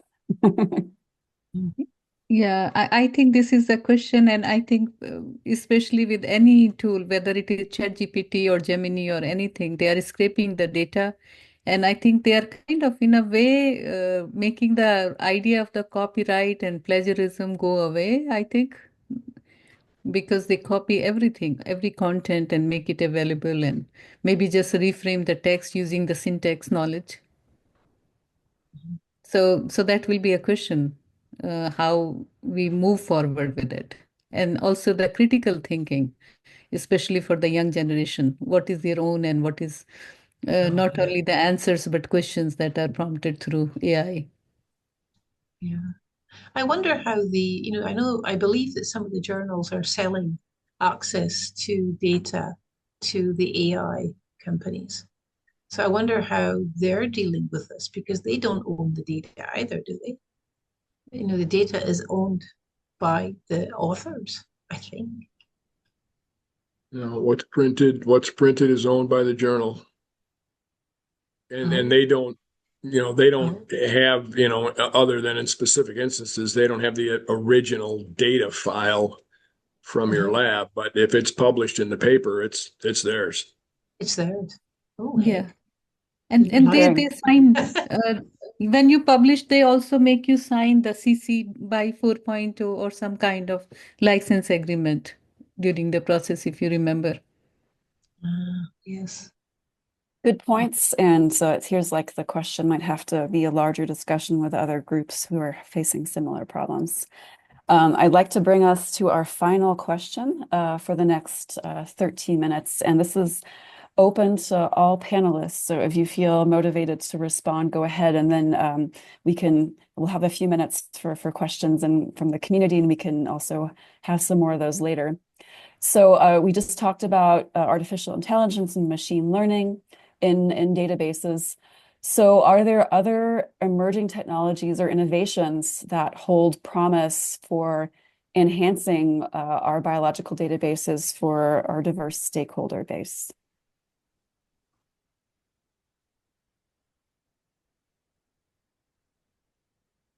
I think one of the data type that is emerging in a very high throughput volume, and that doesn't have yet the archives and some of the protocols, or we don't know, how to consume them in the databases also, is the data that is coming through phenomics and high throughput technology associated with that. So a lot of spectral data, for example, a lot of imaging data that requires a lot of space. So that is going to be very valuable in terms of capturing gene to traits and some of the phenotype, and we have to think about it. I think more than AI, we need to think how to consume that data. High throughputs.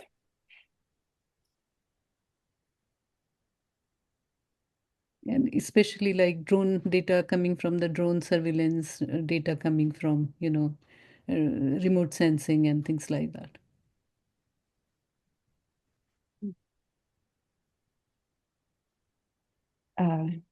Kimberly, can I pick on you? So we have very much a plant-heavy focus here in this community, but from the biomedical side of things, have you observed any emerging technologies that might trickle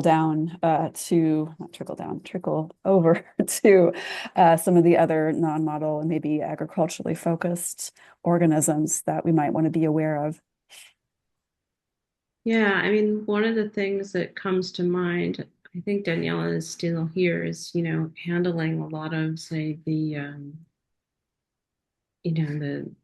single cell expression data, or the much more granular expression data that people are generating, right? And developing the tools and the infrastructure that people can really make the most use of that.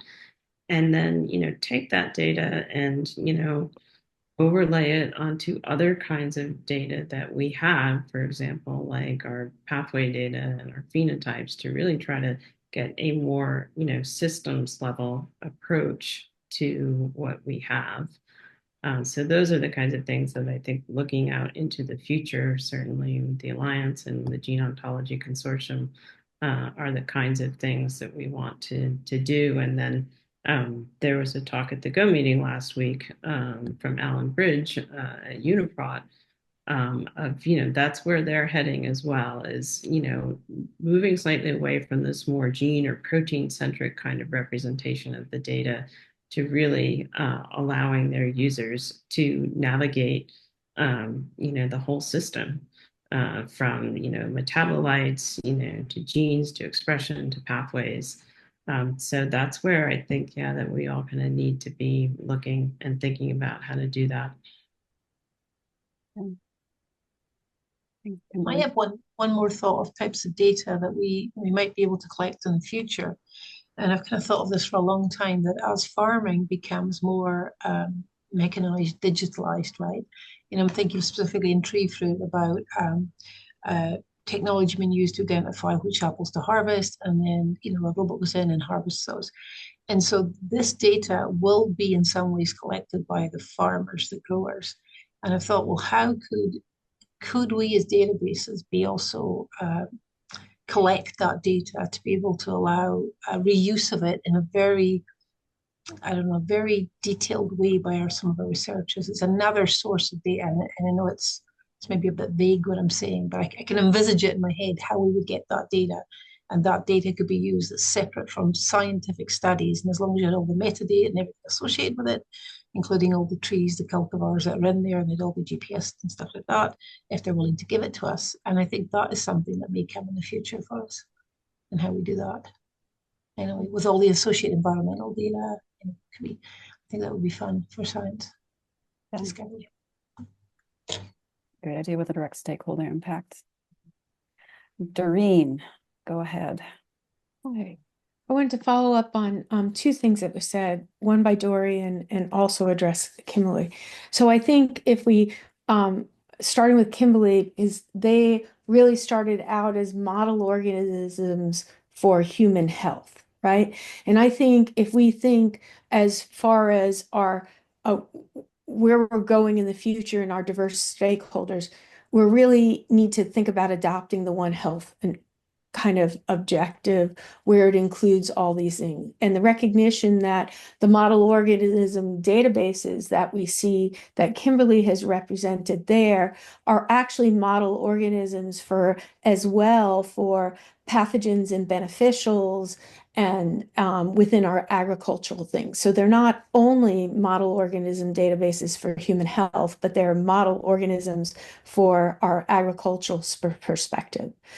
I think so in that end, if we start really thinking about, Kimberley was mentioning the single cell, and I'm very interested in that as well. And we have a working group on that Sunita and Chris are doing. But then I think if we really spin back out to that systems level approach, that kind of Dorrie is talking about, that is very much what our farmers are. I think of this extension as what's happening in the human health arena, to where now the human health arena is able to leverage medical records, things coming from the hospital system, directly from the patients who are the direct stakeholders in the end product of the human health area driven science, that we need to think about the connections, like Dorrie mentioned, on how do we leverage and scale for the data that's coming from our equivalent stakeholders of the farmers. And there needs to be, as we move forward, that connection. I think that's actually going to be critical. And then with regard to how do we think about us I really like that Kimberley brought up their funding is now going to 2029.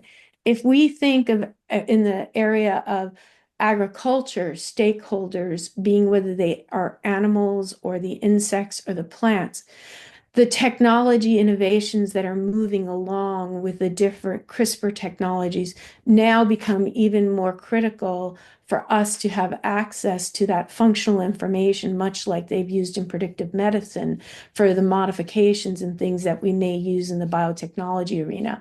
So I think that there is actually a really huge there's a huge incentive for us to think about how we are working with the human health arena and the One Health objectives, because it is a very large system.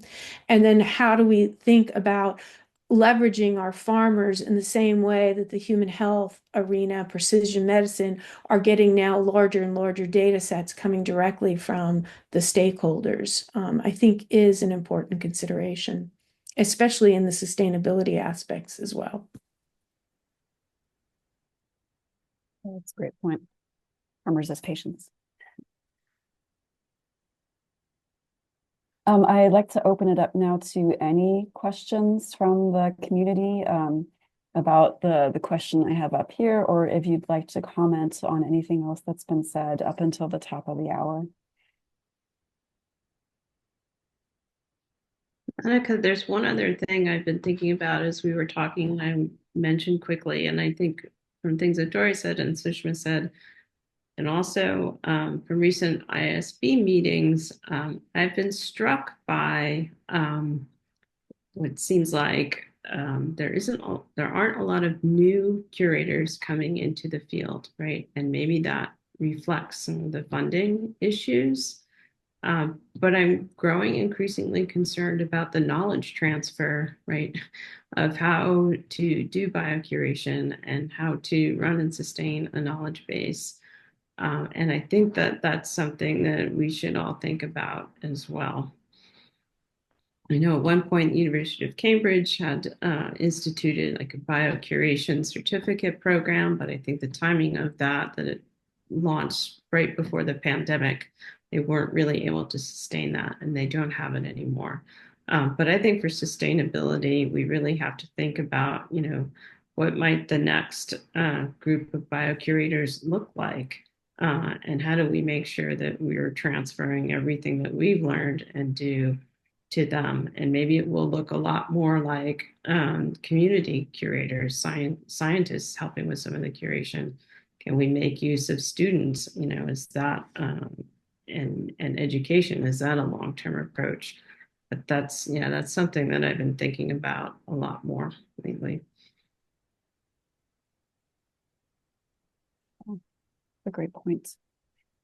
Adding on to that, I remember a conversation many of us had a good while ago about how curation could be, for stay-at-home parents, for scientists who've got their PhD and then they've decided to be stay-at-home parents, but also want to perhaps be able to work part-time or how many hours they want. That there could be a mechanism in place where those could be the people that do some of the curation for us. They have the expertise, they get the training, and then they can work on their timeline within reason to maintain some of their science, but also help us with what we're trying to do.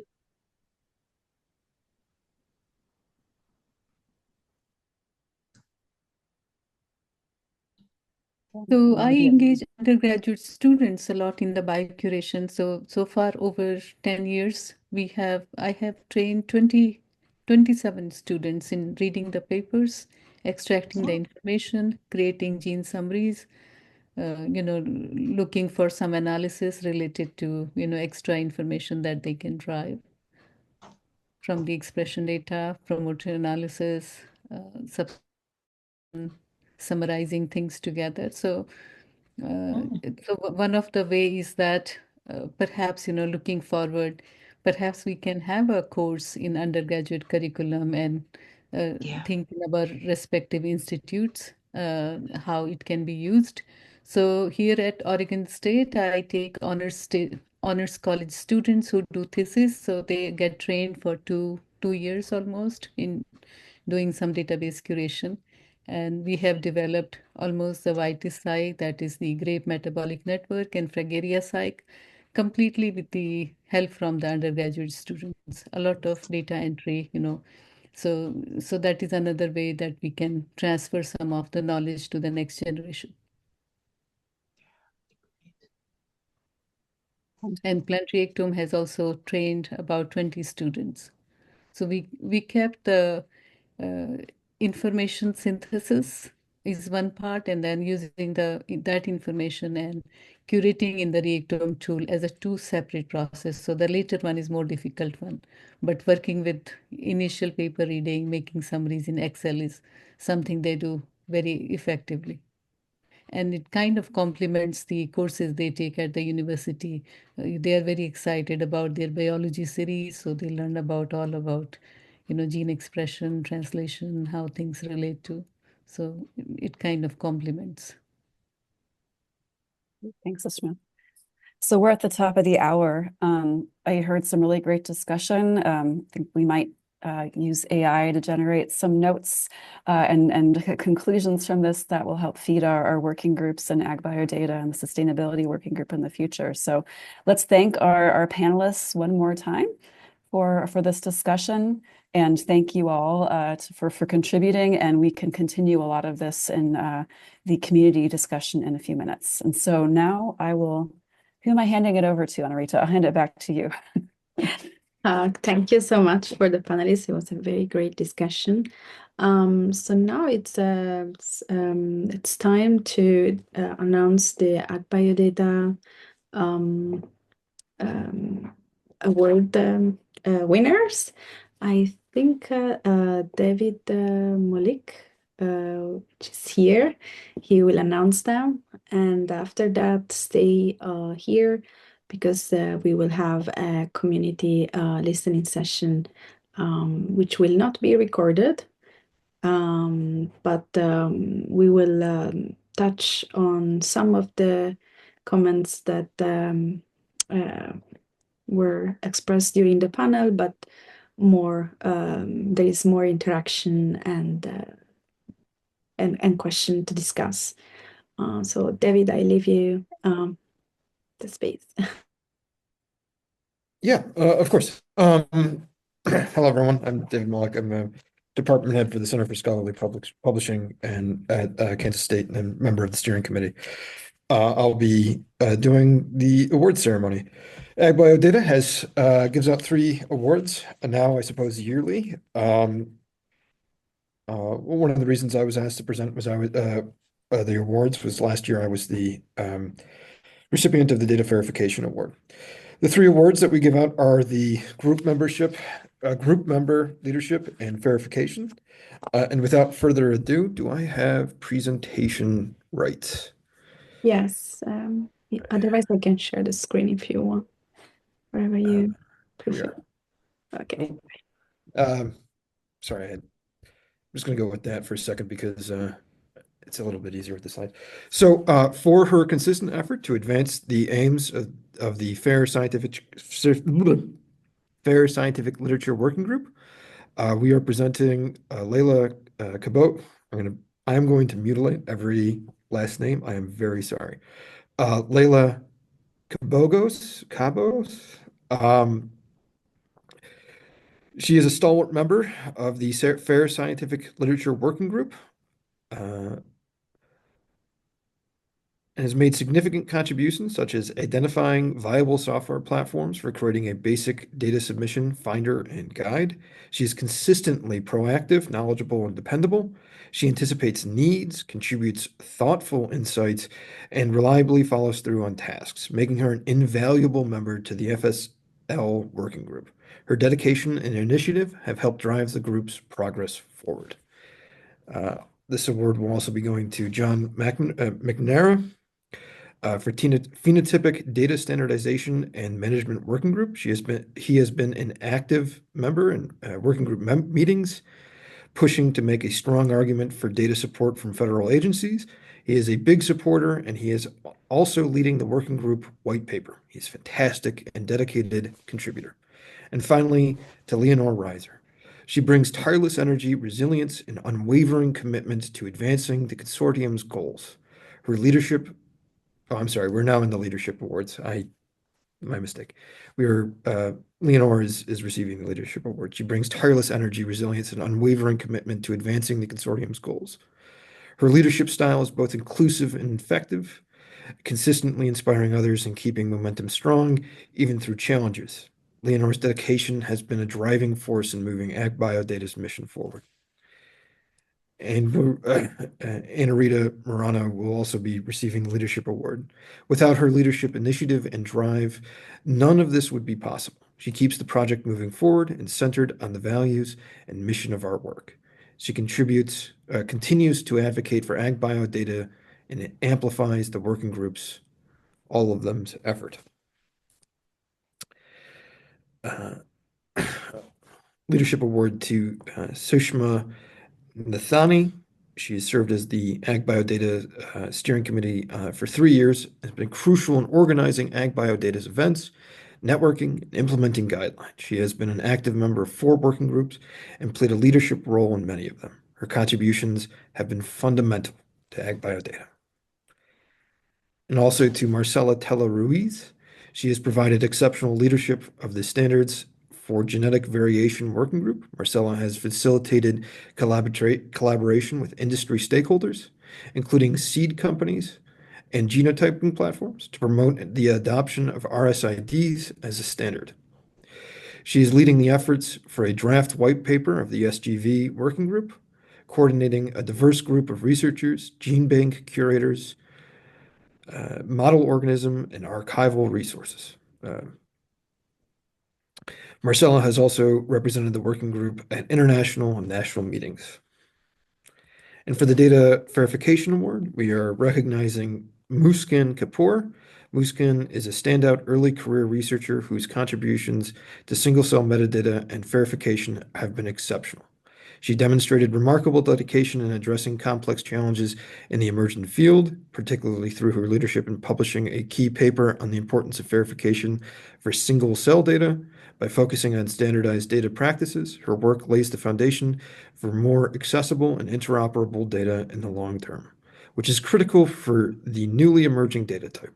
Muskan's ability to tackle these challenges early in her career, along with her contributions that extend beyond her immediate research community, animals, showcases her commitment to advancing the broader scientific community. And lastly, but not leastly, Sunita Kumari, for her effort, the Data Verification Award, for her effort in driving the very interdisciplinary single-cell RNA-seq biocuration working group. She has been instrumental in coordinating and mentoring Muskan Kapoor on the successful publication, Building a Fair Data Ecosystem for Incorporating Single-Cell Transcriptomics Data into Agricultural Genome to Phenome Research. It's from Frontiers in Genetics, November 2024. Her efforts also extend to her collaboration with the Plant Cell Atlas and significant contributions to the NIFA Single Cell Conference Grant, including the submission of the initial grant, organizing pre-conference workshops, and coordinating the NIFA Single Cell Workshop at AgBT Ag. Additionally, Sunita has helped expand the AgBioData working group now with balanced representation from both animal and plant research, further supporting interdisciplinary collaboration. Thank you. That should be it. Congratulations to all of our. Thank you. A big cheer to all of us, to the winner. And thank you, David, for presenting. So now we are ready to move to the last part of today's session. Before moving and before stopping recording, I want really to thank all the speakers and especially the steering committee members that they are there helping me and supporting and bringing this community forward. So I want really to thank all of them for doing this. And with this, I stop recording.